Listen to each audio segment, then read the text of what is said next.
Join us on Patreon and become part of our journey to uncover history's untold stories. Your support helps us create in-depth content, bring hidden narratives to life, and keep history alive for everyone. The winds that whisper through Utah's Red Rock canyons and the echoes of footsteps upon its ancient deserts tell a story far older than the maps that now define its borders. Long before the arrival of European settlers, before the Spanish explorers marked their trails, and even before the great migrations of later indigenous nations, Utah was home to ancient civilizations whose histories remain deeply embedded in the land. Yet, among the most overlooked narratives is the connection between early indigenous peoples and Black populations in the region, one that has been buried beneath centuries of historical erasure, yet remains undeniable. What if the first people to traverse the valleys of Utah included African-descended explorers and settlers intertwined with the indigenous societies that call the land home? What if history, as it has been written, tells only part of the story? To uncover the earliest inhabitants of Utah, one must look beyond the conventional records and delve into the archaeological, anthropological, and oral histories that reveal a far more intricate past. The region we now call Utah was shaped by ancient cultures whose languages, trade routes, and civilizations flourished long before Europeans set foot in North America. From the mysterious petroglyphs left by the Ancestral Puebloans to the oral histories of tribes that speak of dark-skinned people arriving in their lands, the Black Indigenous connection in early Utah is a narrative that demands exploration. The first known civilization to establish itself in Utah was the Desert Archaic Culture, a people who lived in the Great Basin thousands of years before the emergence of the Fremont and Ancestral Puebloan cultures. These early inhabitants left behind evidence of their existence in the form of rock carvings, basketry, and primitive tools. But their true identity, and the extent of their connections to other early civilizations, remains a matter of scholarly debate.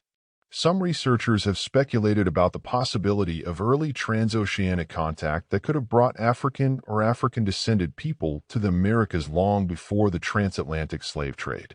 While controversial, certain cultural similarities in pottery, myths, and oral traditions suggest an ancient exchange between peoples that history has largely ignored. One of the most enigmatic aspects of Utah's early inhabitants is the presence of the Ancestral Puebloans, commonly referred to as the Anasazi, a name given by the Navajo, meaning ancient ones. This civilization flourished in the Four Corners region, leaving behind astonishing cliff dwellings and complex societal structures. Some indigenous oral traditions speak of interactions with dark-skinned visitors who integrated into their communities, a fact often dismissed in mainstream archaeology. These accounts, however, align with theories suggesting that ancient African or African-descended mariners may have made contact with indigenous peoples long before Columbus. The Fremont culture, another major civilization that inhabited Utah, presents further intrigue.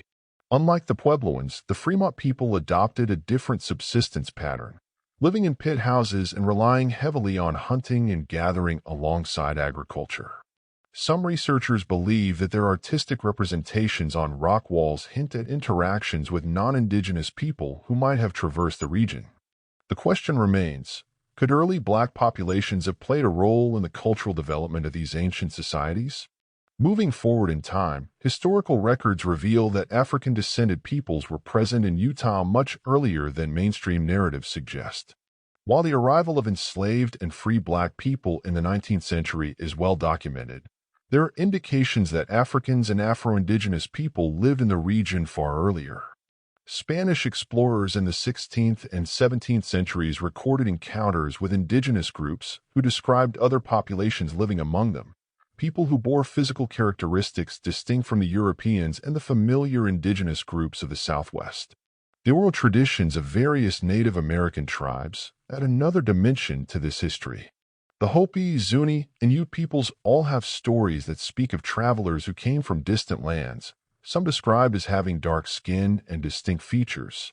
These stories, often dismissed as mere folklore, might hold the key to understanding the deeper historical roots of Black Indigenous connections in Utah.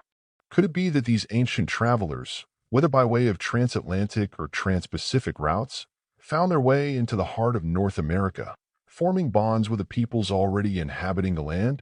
In the 19th century, When Mormon pioneers arrived in Utah, they encountered not only indigenous tribes but also Black individuals who were already present in the region. Some had arrived with Spanish settlers, while others were runaway slaves who had found refuge among Native American tribes. The blending of African and indigenous cultures was not uncommon, as both groups faced persecution and displacement by European and later American expansion.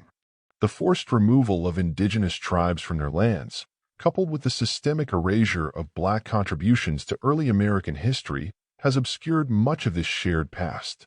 The Black-Indigenous connection in Utah is not only a story of survival, but also of resilience and cultural fusion.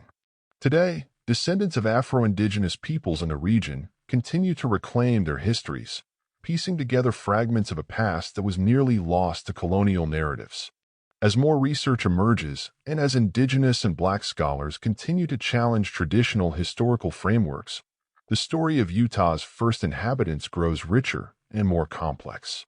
The Black-Indigenous connection, though long suppressed, refuses to be erased. The land itself holds the memory of those who walked before us, waiting for their voices to be heard once more.